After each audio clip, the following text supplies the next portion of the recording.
Hello दोस्तों, आपका हार्दिक स्वागत है आपकी यूट्यूब चैनल में। तो दोस्तों, आज मैं नई कहानी नया वीडियो लेकर हाजिर हुई हूँ। दोस्तों, आज की ये कहानी हमारे कर्मों पर आधार है। हमारे कर्म हमें उसका फल देते ही हैं। हम जैसा कर्म करेंगे वैसा ही फल हमको मिलेगा। आज की ये कहानी में हमें बताया गया है। तो दोस्तों, अधूरा ज्ञान मिलना हमारे लिए हानिकारक है, इसलिए वीडियो को अंत तक ज़रूर देखें। और दोस्तों, अगर आपने मेरे चैनल को सब्सक्राइब ना किया हो तो चैनल को सब्सक्राइब ज़रूर करें। तो दोस्तों, आज की ये कहानी की शुरुआत करते हैं। बेटा बनकर, बेटी बनकर, दामाद बनकर और बहू बनकर कौन आता है जिसका तुम्हारे साथ कर्मों का लेना देना होता है? लेना देना नहीं होगा तो नहीं आएगा। एक फौजी था जिसके माँ नहीं, बाप नहीं, शादी नहीं, बच्चे नहीं, भाई नहीं, बहन नहीं। अकेला ही कमा कमा के फौज में जमा करता जा रहा था। तो थोड़े दिन में एक सेठ जी जो फौज में माल सप्लाई करते थे, उसने उनका परिचय हो गया और दोस्ती हो गई। सेठ जी ने कहा, जो तुम्हारे पास पैसा है वो उतने ही पड़ा है। तुम मुझे दे दो, मैं कारोबार में लगा दूँ तो पैसे से पैसा बढ़ जाएगा, इसलिए तुम दे दो। फौजी ने सेठ जी को पैसा दे दिया। सेठ जी ने कारोबार में लगा दिया।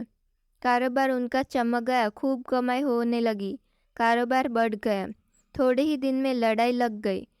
लड़ाई में फौजी घोड़ी पर चढ़कर लड़ने लग गया। घोड़ी इतनी बदतमीज थी कि जितनी जोर जोर से लगाम खींचे उतनी ही तेजी भागी। खींचते खींचते उसके गलफर तक कट गए, लेकिन वो दौड़कर दुश्मनों के गोल में जाकर खड़ी हो गई। दुश्मनों ने वार किया, फौजी भी मर गया, घोड़ी भी मर गई। अब सेठ जी को मालूम हुआ कि फौजी मर गया तो सेठ जी बहुत खुश हुए कि उसका कोई वारिस तो है नहीं। अब ये पैसा देना किसको? अब मेरे पास पैसा भी हो गया, कारोबार भी चमक गया, लेने वाला भी नहीं रहा। तो सेठ जी बहुत खुश हुए। तब तक कुछ ही दिन के बाद सेठ जी के घर में लड़का पैदा हो गया। अब सेठ जी तो और खुश कि भगवान की बड़ी दया है। खूब पैसा भी हो गया, कारोबार भी हो गया, लड़का भी हो गया, लेने वाला भी मर गया। सेठ जी बहुत खुश। वो लड़का होशियार था, पढ़ने में समझदार था। सेठ जी ने उसे पढ़ाया लिखाया। जब वह पढ़ लिख कर बड़ा हो गया तो सोचा कि अब ये कारोबार संभाल लेगा, चलो अब इसकी शादी कर दे। शादी करते ही घर में आ गई बहुरानी, दुल्हन आ गई।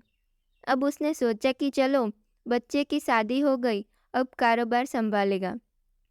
लेकिन कुछ दिन में बच्चे की तबीयत खराब हो गई। अब सेठ जी डॉक्टर के पास, हकीम के पास, वैद्य के पास दौड़ रहे हैं। वैद्य जी जो दे रहे हैं, दवा लिख रहे हैं और दवा असर नहीं कर रही। बीमारी बढ़ती ही जा रही है, पैसा बर्बाद हो रहा है और बीमारी बढ़ती ही जा रही है। रोग कट नहीं रहा, पैसा खूब लग रहा है।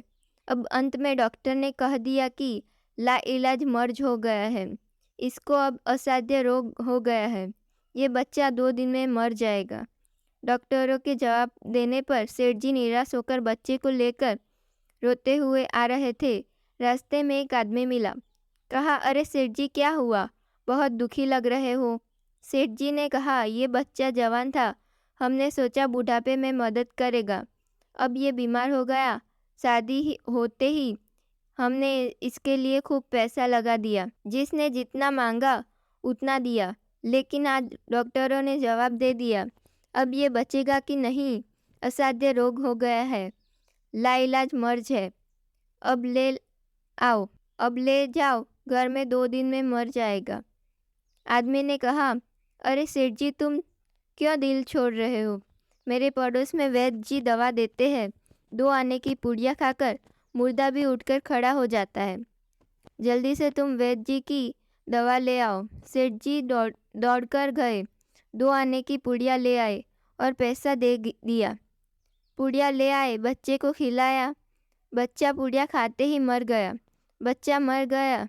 अब सेठ जी रो रहे हैं, सेठ जी भी रो रही है और सेठानी भी रो रहे हैं, और अब घर में बहुरानी और पूरा गांव भी रो रहा है।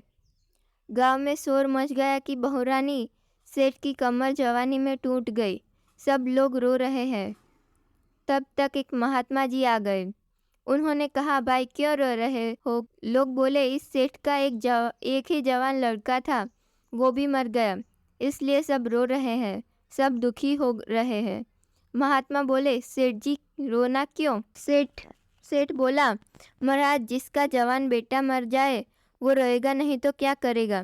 महात्मा बोले, तो आपको क्यों रोना है? अब सेठ बोला, मेरा बेटा मरा तो और किसको रोना है? महात्मा बोला, और उस दिन तो आप बड़े खुश थे। सेठ जी बोले, किस दिन? महात्मा बोले, फौजी ने जिस दिन पैसा दिया था। सेठ बोला, हाँ, कारोबार के लिए पैसा मिला था तो खुशी तो थी। महात्मा बोले, और उस दिन तो आपकी खुशी का ठिकाना ही नहीं था। सेठ जी बोले, किस दिन?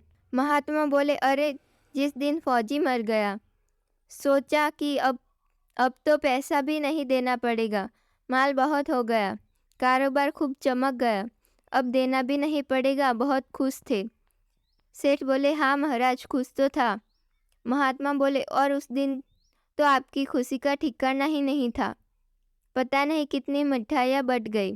सेठ जी बोले, किस दिन? महात्मा, फौजी ने जिस दिन पैसा दिया था। सेठ जी बोले, हाँ, कारोबार के लिए पैसा मिला था तो खुशी तो थी। महात्मा बोले, और उस दिन तो आपकी खुशी का ठिकाना ही नहीं था।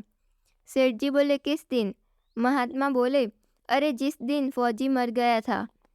सेठ जी बोले, किस दिन? महात्मा, फौजी ने जिस दिन पैसा दिया था। सेठ बोले, हाँ, कारोबार के लिए पैसा मिला था तो खुशी तो थी।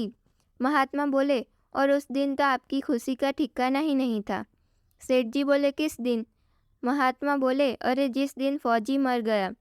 सोचा कि अब तो पैसा भी नहीं देना पड़ेगा, माल बहुत हो गया, कारोबार खूब चमक गया, अब देना भी नहीं पड़ेगा, बहुत खुश थे। सेठ बोला, हाँ महाराज, खुश तो था। महात्मा बोले, और उस दिन तो आपकी खुशी का ठिकाना ही न था, पता नहीं कितनी मिठाइयाँ बट गई। सेठ जी बोले, किस दिन? महात्मा बोले, अरे जिस दिन लड़का पैदा हुआ था।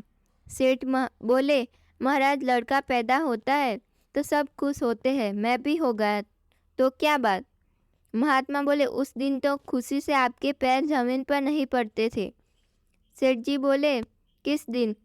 महात्मा बोले, अरे जिस दिन बेटा ब्याहने जा रहे थे।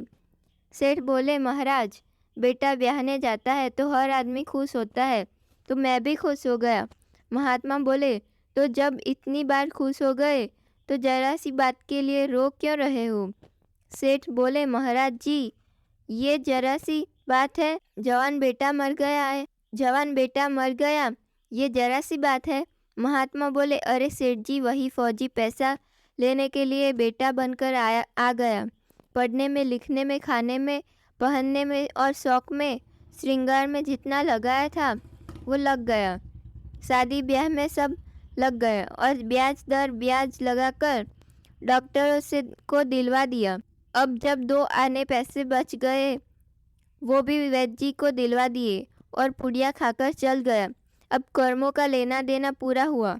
सेठ जी ने कहा, हमारे साथ तो कर्मों का लेन देन था, चलो हमारे साथ जो हुआ सो हुआ, लेकिन वो जवान बहुरानी घर में रो रही है।